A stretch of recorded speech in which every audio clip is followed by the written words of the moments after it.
The U0001 code means the ECM has detected a communication problem on the high-speed CAN bus. In simple terms, this is the network that lets all control modules like the engine, transmission, ABS, and more talk to each other. When something disrupts that communication, the ECM throws the U0001 code. The first thing to check is the battery and charging system. A weak battery or low voltage can cause modules to lose connection or act erratically, which may trigger this code. Make sure the battery is charged and the alternator is working properly.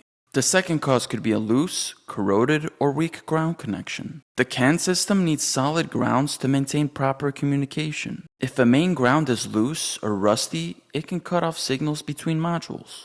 The third cause could be damaged or shorted CAN bus wiring. The high-speed CAN wires usually run as a twisted pair. If one wire is broken, shorted, or pinched against metal, it can bring the whole communication system down. The fourth cause could be a faulty or unresponsive module. If one of the modules stops responding or freezes, it can interrupt the communication flow and trigger the U0001 code. Scan all modules to see which one isn't talking. The last possible cause is a faulty ECM, but this is rare. If the ECM can't read or send data over the CAN network, it may trigger the U0001 code. In some cases, it's not the ECM itself. It could just be a blown fuse that powers the ECM or communication system, which prevents it from communicating at all. If you've dealt with this code before, drop a comment down below and share how you fixed it. It could help someone else out.